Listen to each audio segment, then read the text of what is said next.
వృశ్చిక రాశి వారికి సాధారణమైనటువంటి గ్రహస్థితి గోచరిస్తూ ఉన్నది.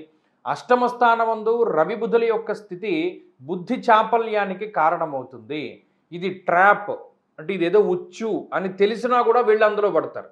నేను చాకచక్యంగా దాటగలను అని అనుకుని మళ్ళీ అందులో పడుతూ ఉంటారు. ఇది చాలా జాగ్రత్తగా ఉండవలసినటువంటి వారము.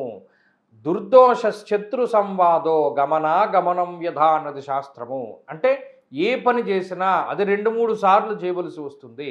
అనవసరమైనటువంటి ప్రయాణములు, అనవసరమైనటువంటి ఖర్చు, అనవసరమైనటువంటి మానసిక శ్రమ, మానసికమైనటువంటి భయము, వీటన్నిటికీ కూడా అవకాశం ఉంటుంది.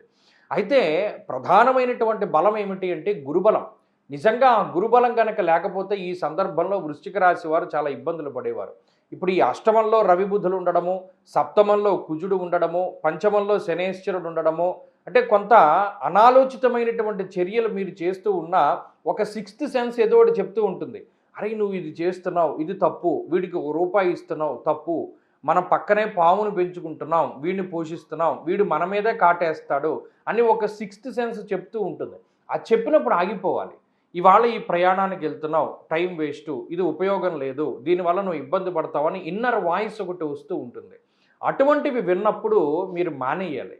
అలాగే ఇంట్లో ఉండే పెద్దవాళ్ళు ఏదైనా ఒక విషయం చెప్తారు. ఎందుకంటే గురువు మీ ఇన్నర్ వాయిస్ రూపంలోనూ, అది మీరు వినకపోతే పెద్దవారి రూపంలోనూ, అది మీరు వినకపోతే ఎవరైనా వృద్ధుల రూపంలోనూ, లేకపోతే మనం గురువుగా భావించే వాళ్ళ రూపంలోనూ చెప్తూ ఉంటాడు కొన్ని మాటలు.